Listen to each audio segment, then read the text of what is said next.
মনে হচ্ছে কথাগুলো অনেকটাই আবেগ বা অনুভব দিয়ে লেখা।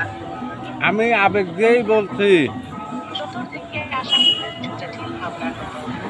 তুই কি চাইছিস আমি একটু ধীরে ধীরে বুঝে নেই তোর মনের কথা, নাকি তুইও জানিস না তুই কি বলতে চাস? শুধু কিছু একটা বলতে মন চাইছে। দুটোই হলে ঠিক আছে। তুই আছিস, আমি আছি, এটুকুই এখন সত্যি। বাকিরা আমরা একটু একটু করে বুঝে নেয়া কেমন? না, শুধু তুমি আর আমি না, আমার পাশে আমার একটা ফ্রেন্ড আছে। বলো তো সে পুরুষ না মহিলা?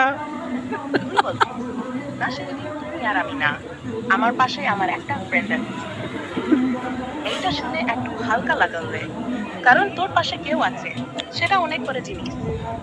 বন্ধুরা অনেক সময় আমাদের না বলা কথাগুলো অনেকটা বুঝে ফেলে। তোর ওই ফ্রেন্ড কি জানে তুই ভিতরে ভিতরে কেমন লাগছে, নাকি তুই শুধু পাশে থাকা